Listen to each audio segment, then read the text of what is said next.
as we were talking before, GPS is not actually about navigation. It's more about timing. So what's the problem with this? No, you hit the nail on the head. When people think of GPS, you think of your location app. You think of driving directions on your phone or on your car. But in reality, the majority of the benefit, the economic benefit provided by GPS since its inception, has been a clock for the world. So all networks, all communications, all financial transactions rely on a common time stamp. Without that, networks would get gummed up. Just data wouldn't move. It's analogous to, having synchronized traffic lights. If you get green all the way, or making sure you have good timing if you're taking a train station across town. And all these networks rely on that time signal from GPS. So without that, if for whatever terrible reason GPS went down, we would lose financial transactions first. Credit cards and ATM would go offline. Within 12, 24 hours, you'd lose, your cell phone would degrade and go down. Your internet would go down. And within a few days, even your power would go out. The power grids also rely on that timing from GPS. So it's a single point of failure for our modern world. Yeah. And so in 2016, this is like a often talked about event when GPS failed, when I think it was the Army was like trying to recalibrate their satellites and they uploaded the wrong timestamp. What exactly happened there? Yeah. So in the early morning of January 16, 2016, or January 26, 2016, networks around the world started inexplicably degrading and failing. The first to go offline was emergency and fire rescue radios in the US and Canada. They went offline first. BBC digital radio went down, but there was a global panic among network engineers as they saw their networks degrade. And by the time they figured out what happened, it was, like you said, it was a 13 microsecond error in the timing on one of the GPS satellites. And it was a satellite operator error. The operators, released a statement about it a couple of days later. Sorry, one of those kind of things.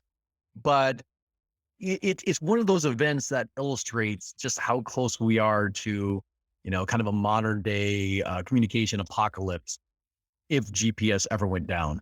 And just to put that in perspective, because we're going to be talking about microseconds, nanoseconds, and picoseconds, microseconds is actually pretty massive compared to the nanoseconds that the current GPS satellites currently operate on.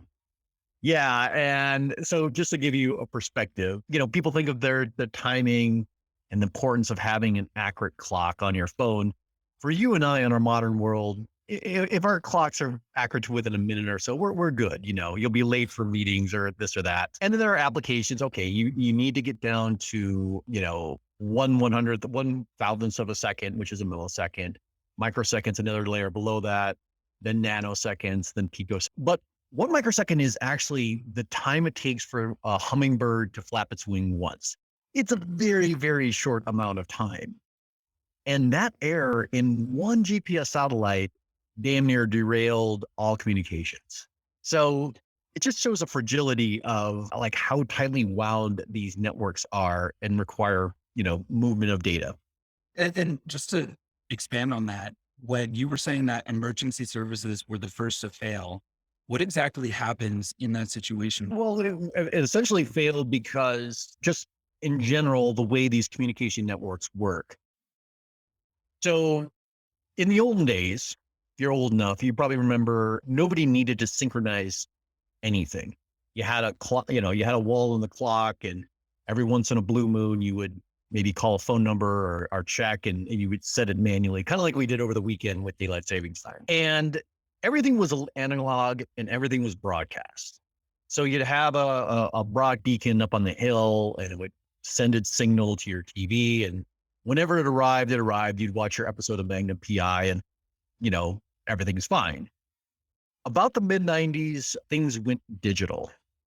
And, that means we moved things from waves into zeros and ones. Mhm. And then cell networks started to be developed. These communication networks started to be developed. And they started to get smarter and smarter about packing in more data within the available spectrum and the way they did that is they would slice things into packets, time division multiplex, and now time division duplex, and move the data back and forth very rapidly, but on kind of very discrete patterns. And as you kind of got more advanced with that, there was a time reference that you needed because now you had all these cell towers and users and elements moving data around. And if they had different clocks on them, they would get jammed up. Data would go from you, the cell phone user, to the tower, and the tower would relay it to another network, and everything's getting routed around these things. And if the clocks were off, you had to create a bit of a buffer before you could move the data onto the next item. And it just turns out those emergency and, fire and rescue radios just happen to be the most acceptable to, being gummed up when the time synchronization started going offline.